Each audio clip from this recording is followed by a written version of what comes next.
Jim Wolpert is an extraordinarily successful, self-made man with a great inner strength and sense of humor. With all of his talent and drive, he didn't expect to fall apart when his wife died, and then build himself back up. Here is his inspirational story. So, your wife's name was? Florence. Florence Marion. Florence Marion, and she died at the age of? 77. 77. And that was in what year? 2009. 2009. And was this something that you knew well in advance? Was this a long protracted thing, or was it a sudden? Yes, it was a long protracted. There was a confluence of several different health issues that all seemed to eventually feed on each other and become magnified and progressively weaken her. There was lymphoma, which she had we first became aware of her lymphoma, which is cancer of the lymph glands. We first became aware of that in 1990, and she took chemotherapy for lymphoma. Excuse me. We were told at the time that the chemo, if it worked, it would work for 6 or 8 years, and then it would return, and that would probably be fini. As it was, it didn't return for 16 years, not 6. So we were lucky. In a certain sense, we were lucky. Because I didn't care how I had her. I loved her. And she was she was my life. She was so precious to me. So I felt. And you took care of her? Toward the end, yeah, because she kept firing the nurses that I'd hire. She said, I don't need somebody sitting there looking at me all day long. I said, Florence, I have to work. So eventually, and I realized she was losing touch with the world because she was a shut-in. So I'd come home earlier, walk around the neighborhood in mild weather. But in addition to lymphoma, she had a couple of bad falls, and one of them really conked her head. There were a couple of falls in the house which she couldn't remember because that affected her brain, and so like one night at 3 or 4 in the morning, I went to the bathroom and I found her lying outside the bathroom on the floor. How long have you been here, Florence? I don't know. By that time she'd put on a lot of weight. She was about 110 pounds when I married her. She now weighed more than I did. Well, at that time, she was spending a good deal of time in bed. Michael had come in from California. His sisters had alerted him that things were not looking well at all. So Michael came in from California and had his old bedroom back. And Valerie and Julie were living right nearby in Brooklyn, so they were there constantly. And I got up that morning at about 9 o'clock. I got up that morning earlier than that, but I remember kissing her. She was asleep. I remember kissing her, and she was warm. And then an hour later I came back and I kissed her on the eyelids again, and she wasn't breathing. So there was no drama. There was none of that drama that you read about when people die, that suddenly there's an explosion of feces and all that crap. That's the way she lived her life, sweetly, quietly, with a lot of perception, a lot of awareness. But she was gone, and Michael discovered her around the same time. He came in to say good morning to her, and came downstairs to see me. He said, I said, I know. So it was 9 o'clock or so when we were aware, and then we had to make arrangements for her cremation, which is what she wanted, what I wanted, what we all wanted. I guess I took off 2 or 3 days. That's about it. I realized that I was going to have to keep on working. I've been working all my life, and that's really my immersion in life, is to keep working. And I don't remember too much about that first week. We just made arrangements. Julie came in and took care of all her clothes, and that's all that had to be disposed of. So we had a memorial service right in the house the next day, or 2 days later, whatever, right at that time, and I couldn't speak it. Well, first we had a service in a synagogue, and I couldn't speak, and then we had a service at home when 20 or so people whom she had known pretty intimately or closely all came into the house, and the girls prepared a meal with some help from others. And it was just a very nice, warm, gemütlich kind of an experience. Again, I couldn't speak. The girls were able to speak. And, you know, all my 3 children are all adopted. Our 3 children are. And Michael made the most poignant statement. He said, in the middle of his little speech, he said, "Goodness knows what would have happened to us without her." So there was a double entendre there. There was quite a depth of meaning. And we all, the children and I, we all similarly had nothing but love for her, because she had nothing but love for the world. She was that kind of a person. I don't think she had any enemies. She was just that kind of a sweet, loving person. And she lived a very interesting life, but she did it all herself. So I think in less than a week I was back to work. I don't remember too much about it, you know. At the time I thought, well, okay, back to work, resume where I was. Yes, I loved her, but life goes on. I didn't realize until months later that it took a chunk out of me. It really took a chunk out of me. Phew! I could only work for about an hour and a half, and then I have to put on my coat, go downstairs and walk around, eat something light, and then come back and go to work. I had a real absence of energy and strength, and then I had a series of minor illnesses within the next 2 years. So only now am I starting to feel possibly that maybe I can get back to the levels I had been at before she died. And then the girls decided, quite rightly, that we should hold another memorial service for her in the place that she really adored and loved and was constantly going to, and that's the Brooklyn Botanic Gardens. So in May, Julie sent out these invitations, and a couple dozen people, relatives and others, turned up at the Brooklyn Botanic Gardens. By that time things were blooming, and as a group we simply walked through the Botanic Gardens, talked. It was all very informal.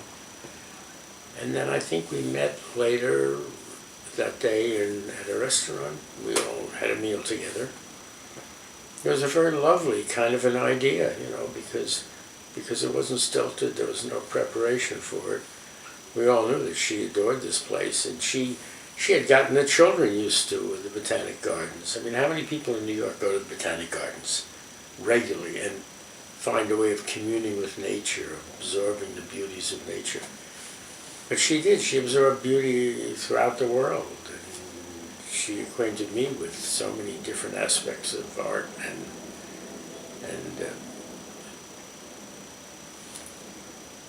she was that kind of person. So there's nothing but nice memories of her, you know. So bastards die, and people say, "Oh, good riddance."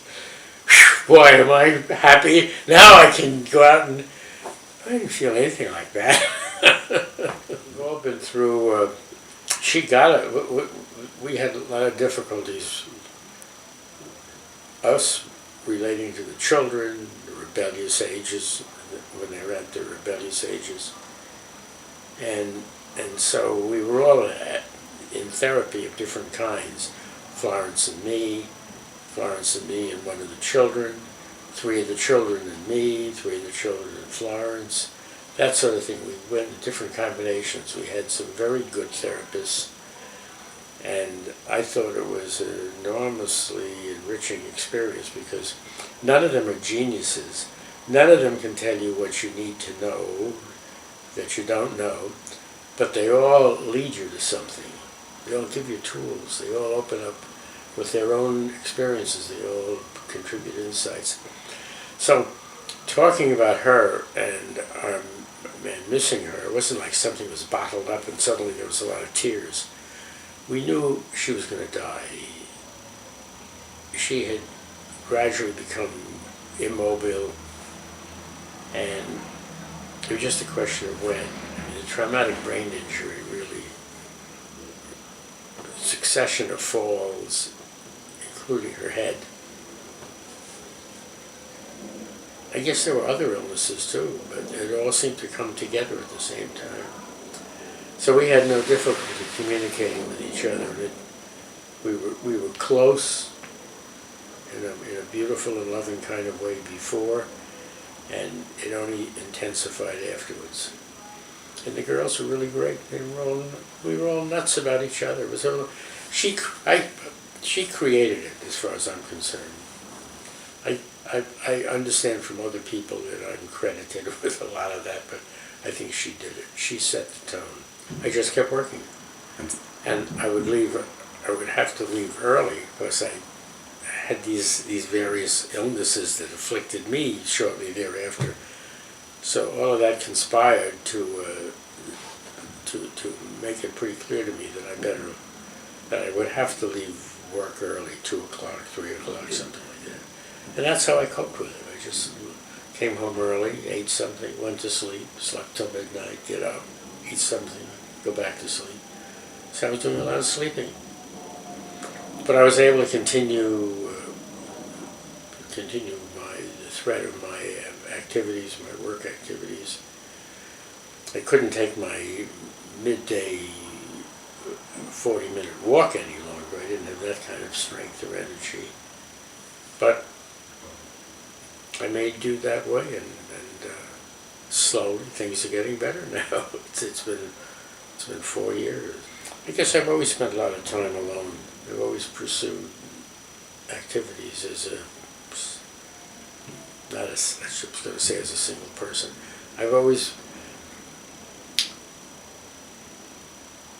She handled our social life to a great extent, but when the illnesses began to afflict her, that began to diminish. We didn't have that kind of a life that many people have, whereby they're always immersed in activities with other people. So yes, I was doing things alone, and I've continued that way. Well, one of the activities that really helped was when I met Pat Simpson, who was a friend of Florence's, whom I hadn't known. She had introduced me to a number of the people a number of the women she was meeting when she came over to Park Slope for her exercise classes or other acquaintances which got her involved in artistic activities. But Pat told me that she had grappled with her grief because one of her friends had said, "You ought to start dancing.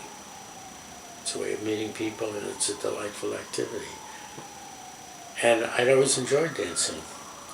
I didn't know that I didn't know how to dance, but I'd always enjoyed. I've been musical all my life. I played the piano. I even wrote music for a while. Concerts were always a big thing for me. So dancing, within 3 or 4 months of her death, I went to the Samba Camera Dance Studio and enrolled and enlisted and arranged for some private lessons as well as the group lessons, and I've been doing that ever since. And that's really the only activity I can identify that I came to during this period of grieving. I say this period of grieving, it wasn't like I've always been, I guess, to a certain degree, imagined I was self-sufficient. So I don't think I walked around with a long face or was afflicted that way, fortunately, because I couldn't have worked if I was grieving, I guess. But the dancing was an activity that I could really enter into with a lot of verve and energy, 3 or 4 hours a week. Yes, no relationships grew out of that, but it was just nice being able to be. I mean, women are pretty nice, and I was brought up by women. I was brought up not only by my mother, who was a really loving person, but in this small town in Connecticut where I was born, where my mother and father met and married and established their first household. In that small town was also my mother's mother, my grandmother, and her 2 maiden sisters, as well as one of her 3 brothers who had a family there too. So my sister tells me how every afternoon my grandmother's Buick came down Main Street to where they were living, my parents were living, and my grandmother and the 2 maiden aunts, as well as my mother, played with us, 3 children. I have 2 younger sisters. So I was brought up by women, and I never had a problem getting along with them. I never looked down on them. I never made cracks about them. In many ways, as I told my doctors, I feel much better than I had for the 2 or 3 years that I can remember before radiation. So, and their response to that, my doctor's response to that was, well, the cancer was already making inroads on your vitality before your PSA numbers went off the charts. So, of course, I'm older, and now that I'm in my 80s, I find a whole bunch of crap hits you. But I'll handle it. Glaucoma, we stopped it in its tracks. My eyesight is stabilized. And I made a list of the things that afflicted me. And my dancing lessons were going along when I suddenly had a metatarsal fracture. Well, how does that happen? Well, it happened. So, bereavement, glaucoma, metatarsal, 2 hernias, and the prostate cancer. Aside from that, I'm fine. It was at a social occasion, and she was walking through this throng of people, and she was looking for somebody else, but she stopped for some reason to talk to me. What was there in my face, my dress, my attitude, my response? I have no idea. But we kept talking, and we kept talking, and we kept talking. And we've been talking ever since, and it's marvelous. Wow, wow. It's marvelous. So that's like a great fortune. There's some strange, somebody you don't even know, and this happens. That's right. You don't know how it happened. I ask her about it every now and then, trying to figure out what were the threads that led her. She wasn't directed toward me. She was looking for somebody else who she thought was behind me. But she stopped and began talking to me. It was pure happenstance, and she's very bright and musical, very musical, professionally musical. So, and she's an artist also. And so there's a lot came together, and it's turned into a very blessed experience. There were starts and stops of other relationships before this. My sister assured me, I said, gee, I don't know if at this age, I'm 81, do I have any, now I'm 82, do you have any, I don't even know if I have any social currency. Don't worry, she said. You've got a lot of social currency. She said, women look at you and they can tell. So that's the first I knew that I had to live to be 81 years old to find out that I'd possibly make an interesting impression. So I didn't take my sister too seriously because she's different than I am. I think her taste is is something else. But so there were the beginnings of friendships with a few people, and none of it got very dramatic, but all of it was very friendly, very warm, very encouraging. And then this last relationship started, and it's been very gratifying, very gratifying. Well, the only gift we have in this world is life, and we die. And we lose our life and all our possessions and all the other superstructure of thought and prejudices vanish. And none of that's of any hope, except embrace life and start living. And the most remarkable experience I've had since Florence's passing, looking back on it, I have the feeling that my activities, my life, my view of the world, my view of my relationship with Florence and my children and our friends, that it had all narrowed down. It was all on a single track railroad. Since her passing, there's been this enormous expansion of my vision. And it's a blessing, it's marvelous. I no longer feel pressure of time.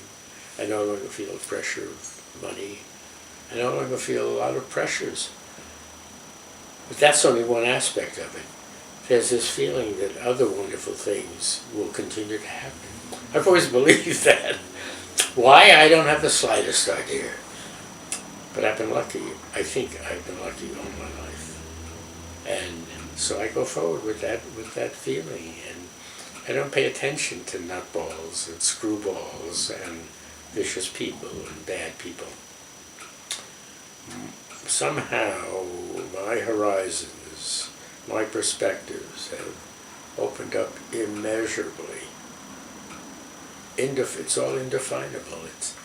It's just this feeling. I look out, there's this marvelous blue sky, and there is life beyond death. There is life beyond the precious person to whom you were wed. Because my life with Florence had become, and this isn't the only definition of it, but had become progressively more narrow, because she did need care, and she rejected care from other people. I was her caregiver, willingly, happily, lovingly. But there's a new life beyond that. There's a second act, a third act. And there's no end of good people. No end of good people. They just keep coming through the door. It's marvelous, it really is. I keep meeting them. I keep meeting wonderful people of either sex. At this age, the sex is not too damn important. I wish it were, of course, but that's minor. There's just an awakening, a broadening. My daughters have blossomed into such marvelous people. So life is good, and I guess that's what I really keep coming back to. And at some point, I too will pass on. But right now, I feel like there's dimensions to be plumbed and experienced. That's going to go on.